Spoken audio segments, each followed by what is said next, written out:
Welcome back. ഇന്ന് നമ്മൾ വന്നിരിക്കുന്നത് എണ്ണ ഒന്നും മുക്കിപ്പൊരിക്കാതെ ആവിയിൽ വേവിച്ചെടുത്ത നല്ലൊരു പലഹാരത്തിൻ്റെ റെസിപ്പിയാണ്.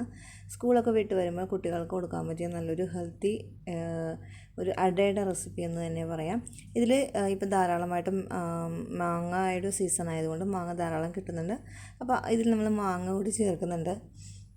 അപ്പോൾ എനിക്ക് തോന്നുന്നു ഈ ഒരു രീതിയിൽ ഇതുവരെ ആരും ട്രൈ ചെയ്ത് നോക്കിയിട്ടുണ്ടാവില്ല. അപ്പം ഈ ഒരു റെസിപ്പി നിങ്ങൾ ഇതുവരെ ട്രൈ ചെയ്ത് നോക്കിയിട്ടില്ല എങ്കിൽ ഒന്ന് ട്രൈ ചെയ്ത് നോക്കുക. വീഡിയോ ഇഷ്ടപ്പെട്ടാൽ ലൈക്ക് ചെയ്യാനും നിങ്ങളുടെ ഫ്രണ്ട്സ് ആൻഡ് ഫാമിലിക്കും ഷെയർ ചെയ്യാനും മറക്കരുത്. അപ്പോൾ നമുക്ക് ഈ ഒരു അടിപൊളി ഈവനിങ് സ്നാക്സിൻ്റെ റെസിപ്പി എങ്ങനെയാണ് തയ്യാറാക്കുന്നത് നമുക്ക് നോക്കാം. അതിനുവേണ്ടി ഞാനിവിടെ ഒരു പാൻ വെച്ചിട്ടുണ്ട്. പാനിലേക്ക് ഒരു 2 ടീസ്പൂണോളം നെയ്യ് ഒഴിച്ചു കൊടുക്കുന്നുണ്ട്. അപ്പം 2 ടീസ്പൂണോളം ആണ് കേട്ടോ നമ്മൾ നെയ്യ് ഒഴിച്ചെടുക്കുന്നത്. ഇനി ഇതിലേക്ക് നമുക്ക് കുറച്ച് കാഷ്യും കിസ്മിസും ഒക്കെ നമുക്ക് വറുത്തെടുക്കണം. അപ്പം കാഷ്യൂ കുറച്ചിട്ട് കൊടുക്കുന്നത് അത് ഓരോരുത്തരുടെ ഇഷ്ടം അനുസരിച്ച് ഇട്ട് കൊടുക്കാം കേട്ടോ. അതൊന്ന് ചെറുതായിട്ടൊന്ന് മീഡിയം ഫ്ലെയിമിൽ വെച്ചിട്ട് നമുക്കിതൊന്ന് വറുത്തെടുക്കാം. അപ്പോൾ അതായത് ഇത് ഒരുവിധം ഒന്ന് ബ്രൗൺ കളർ ആവുന്നത്. ഇനി നമുക്കിതിലേക്ക് കിസ്മിസ് ഇട്ട് കൊടുക്കാം. അപ്പം ഗോൾഡനും ബ്ലാക്കും ഞാൻ ഇട്ട് കൊടുക്കുന്നുണ്ട്. ഇത് ജസ്റ്റ് ഒന്ന് കഴുകിയത് കൊണ്ട് ഈ ഒരു ചെറിയൊരു നനവുണ്ട്. അതുകൊണ്ട് പെട്ടെന്നൊന്ന് എന്താ പറയുക, നമുക്ക് നന്നായിട്ട് ഫ്ലെയിമൊക്കെ കുറച്ച് വെച്ചിട്ട് ഫ്രൈ ചെയ്തെടുക്കാം. അപ്പോൾ അതായത് ഇതൊരു ഇതൊന്നും ആയി വന്നിട്ടുണ്ട്. ഇത് കണ്ടോ, വീർത്ത് വരുമ്പോൾ നമുക്കിത് മനസ്സിലാവും ഫ്രൈ ആയിട്ടുണ്ടെന്ന്. നമുക്ക് സൈഡിലോട്ട് മാറ്റി വെച്ചിട്ട് അത് നമുക്ക് മറ്റൊരു ബൗളിലോട്ട് മാറ്റാം.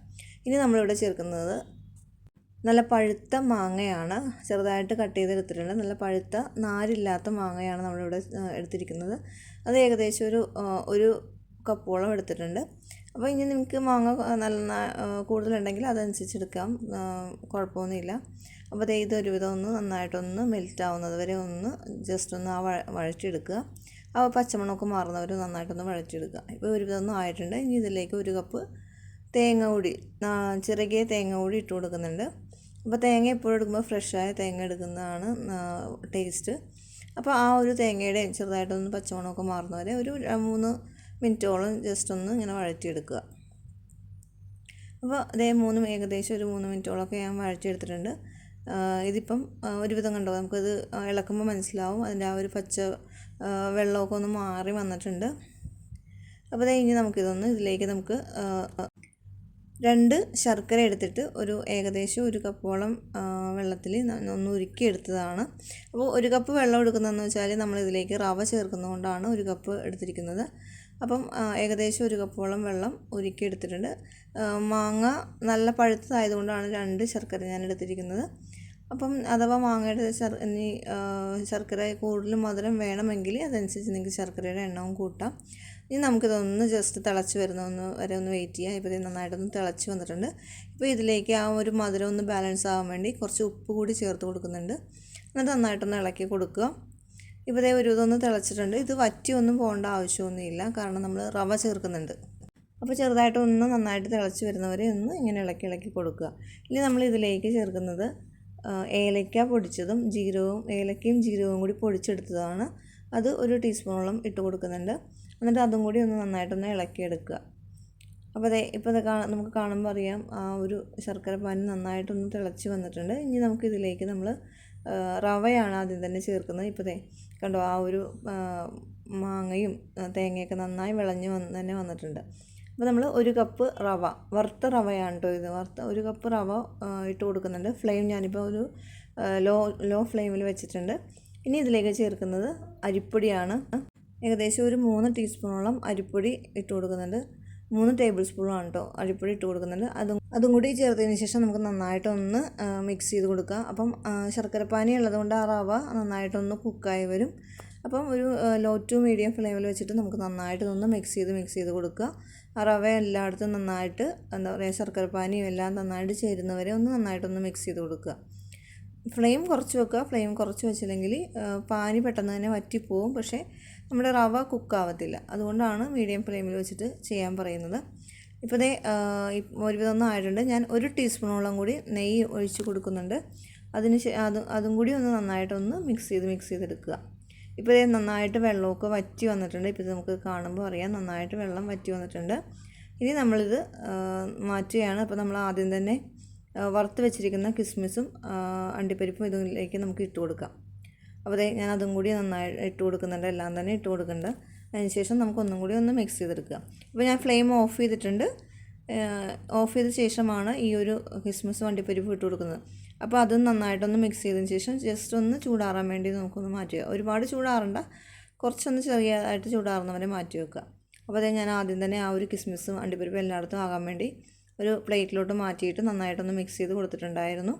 ഇനി നമുക്ക് ഇതിലേക്ക് വാഴയിലയാണ് നമ്മൾ എടുക്കുന്നത്. ഇത് നമ്മളൊന്ന് ആവിയിൽ വേവിച്ചെടുക്കുന്നുണ്ട്. ഇങ്ങനെ എടുത്താലും വലിയ കുഴപ്പമൊന്നുമില്ല, പക്ഷേ ആവിയിൽ ഒന്നും കൂടി വേവിച്ചെടുക്കുമ്പോൾ ഒന്നും കൂടി ടേസ്റ്റാണ്. അപ്പോൾ ഒരു വാഴയില എടുത്തിട്ടുണ്ട്, അതിലേക്ക് ഞാൻ കുറച്ച് വെച്ച് കൊടുത്തിട്ടുണ്ട്. അതിനുശേഷം ഇങ്ങനെ ഈ ഒരു സ്ക്വയർ ഷേപ്പിൽ നന്നായിട്ടൊന്ന് ഷേപ്പ് ചെയ്ത് കൊടുക്കുന്നുണ്ട്. അപ്പോൾ എങ്ങനെ വേണമെങ്കിലും ഇപ്പം നമ്മൾ സാധാരണ അട എടുക്കുന്ന പോലെ എടുത്തിട്ട് ഫുള്ളായിട്ട് പരത്തിയിട്ട് ഒന്ന് മറിച്ച് കൊടുത്താലും കുഴപ്പമൊന്നുമില്ല. അപ്പോൾ ഒരു സൈഡ് വെച്ചിട്ട് ഞാൻ ജസ്റ്റ് ഒന്ന് ബാക്കിയുള്ള ഇല ഇങ്ങോട്ടൊന്ന് പ്രസ് ചെയ്ത് കൊടുക്കുന്നുണ്ട്. അപ്പോൾ ഇങ്ങനെയാണ് നമ്മൾ എടുത്തിരിക്കുന്നത്. നിങ്ങൾക്ക് നിങ്ങളുടെ ഇഷ്ടം അനുസരിച്ച് എങ്ങനെ വേണമെങ്കിലും പരത്തിയെടുക്കാം. അപ്പോൾ വേറെ ഒരെണ്ണം കൂടി ഇതുപോലെ തന്നെ എടുക്കുന്നുണ്ട്. കുറച്ചെടുത്തിട്ട് ഇതുപോലെ തന്നെ നമുക്ക് പരത്തി കൊടുക്കാം. അപ്പോൾ ചൂട് പൂർണ്ണമായിട്ടൊന്നും മാറിയിട്ടില്ല, ചെറിയൊരു ചൂട് നമുക്കിപ്പോഴും ഉണ്ട്. ചെറിയൊരു ചൂട് ആ ഒരു ടൈമിൽ എടുക്കുക, ഫുള്ള് ചൂടായ പോകുന്ന രീതിയിൽ എടുക്കരുത്.